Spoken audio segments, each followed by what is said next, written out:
Dalawang kawani ng Philippine Air Force ang kabilang sa mga napatay sa engkwentro sa Quezon. Ikinagulat ng kanilang mga kasamahan ang kanilang sinapit, lalo't malinis daw ang record ng dalawa. May news to go si Marisol Abduraman. Masayahin, maasahan at responsable. Ganito ay isalarawan si First Lieutenant Jimby Mustiñani ng kanyang mga kaklase sa Aviation Cadet Program ng Philippine Air Force Flying School. Kadete pa lang daw ito, nakitaan na nila ng katangian ng pagiging leader.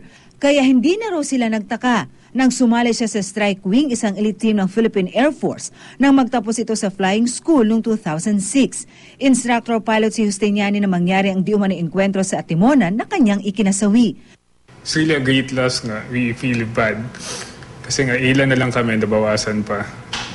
And yun nga, knowing in JP, parang as much as possible, gusto namin, alam mo yan, he has lots of potential eh. Being an officer, being a pilot.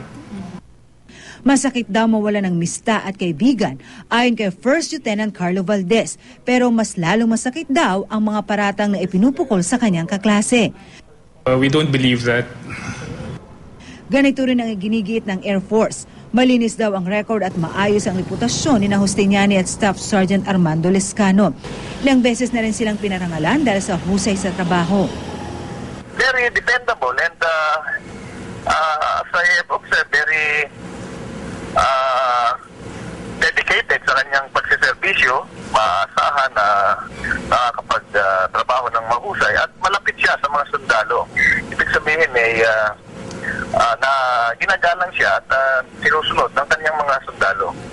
Si Lescano naman na nasa Intelligence and Investigation Branch ng Air Police ay maayos din daw ang record.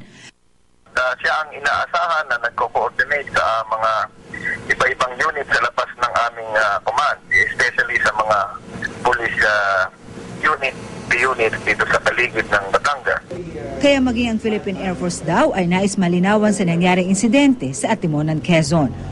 This was echoed by the national leadership that we have to get to the bottom of this, and there have been directives, clear directives already given to the proper agencies to investigate the matter. So the Air Force will cooperate with those investigating agencies. Bukas at handa raw ang Air Force makipagtulungan sa investigasyon. Marisol Abduraman, GMA News.